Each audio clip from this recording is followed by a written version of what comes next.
अशा ओबीसीची जीभ छाटून खरं भर चौकात त्याला उभं करायला पाहिजे। आणि हे कोण अगर छाटणार असेल तर त्यांनी माझ्याकडे यावं आणि पारितोषिक घेऊन जावं। सर, आज पदवीधर मतदारसंघाची निवडणूक होते। कोकण या मतदारसंघातून 13 उमेदवार रिंगणात आहेत, भाजपचाही उमेदवार आहे। आपण कसं याकडे सगळं पाहता? आत्ताच कोकण पदवीधर निवडणुकीच्या मतदान आता पार सकाळपासून 7 ते संध्याकाळी 6 पर्यंत हे मतदान होणार आहे। आणि महायुतीचे उमेदवार म्हणून सन्मान्य निरंजन वसंत डावखरे हे कोकण पदवीधरांच्या प्रतिनिधित्व करण्यासाठी ते उभे आहेत।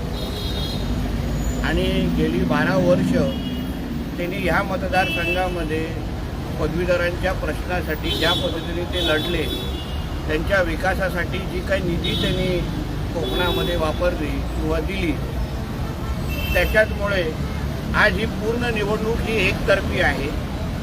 कुठेही विरोधी उमेदवार जे आहेत त्यांचं कुठेही प्रचार आम्हाला दिसत नाही आहे। महाविकास आघाडीचे कुठलेही नेते आमच्या सिंधुदुर्गापर्यंत रत्नागिरीपर्यंत येताना आम्हाला दिसले नाहीत। मला नाना पटोलेजींची हे कुठेतरी ठाण्यामध्ये सभा ते घेत असताना दिसले।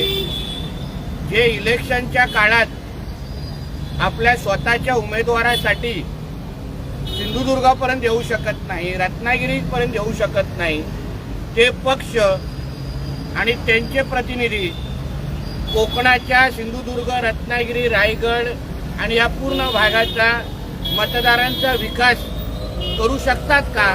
हा साधा प्रश्न आहे। म्हणून मी बोलतो ही निवडणूक एकतर्फी आहे, कारण का प्रत्येक पदवीधरांपर्यंत पोहोचण्याचं काम हे आमच्या महायुतीच्या कार्यकर्त्यांनी केलेलं आहे।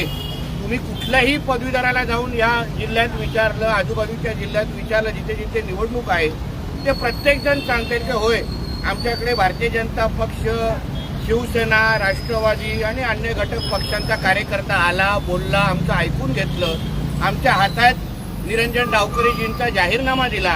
पण त्याच्यासमोरचे जेवढे उमेदवार आहेत विरोधी, महाविकास आघाडीचे जे उमेदवार आहेत ते ना मतदारांकडे फिरकले, ना त्यांचे नेते फिरकले।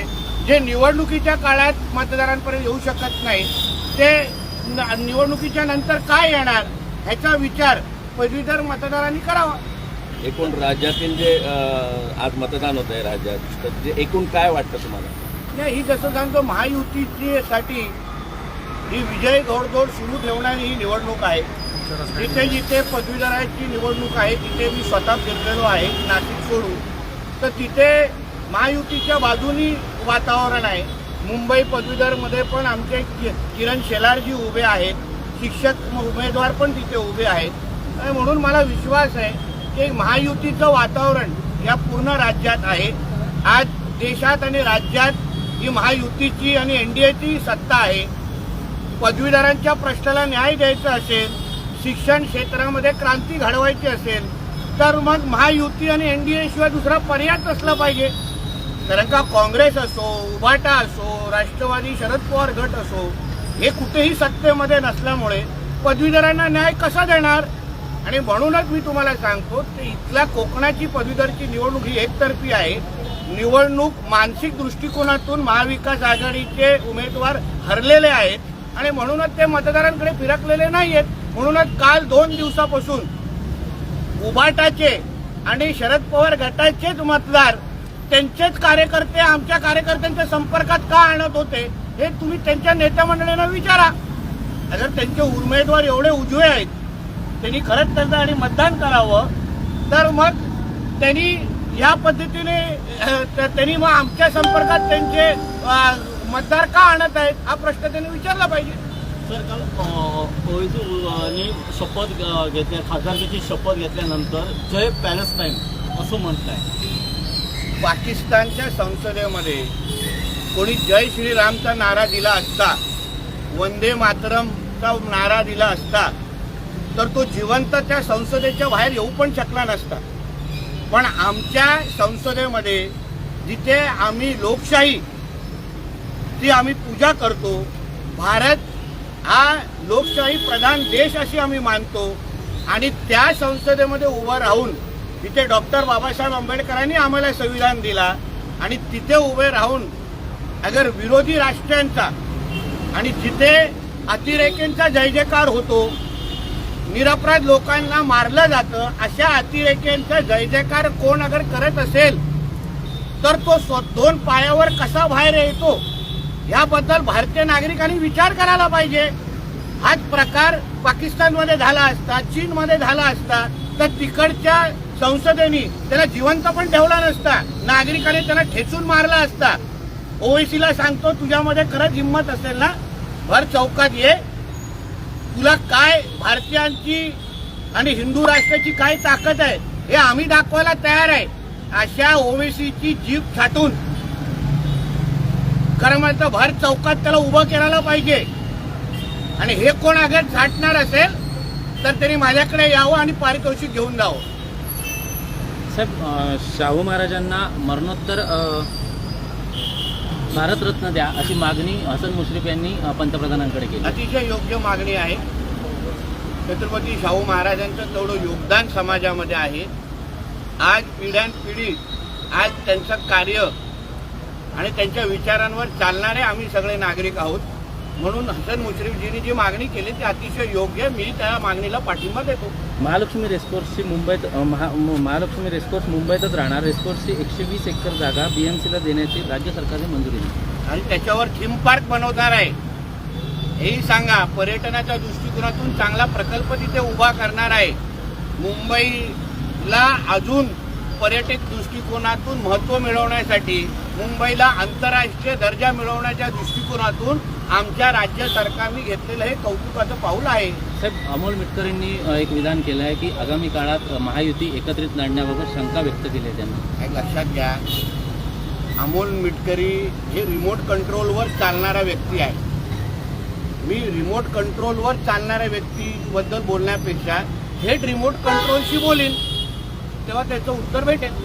सर, याला जोडून एक प्रश्न आहे. महायुती जी विधान परिषद, महायुतीला मनसेची जी आहे ती विधान परिषदेत साथ असणार आहे का?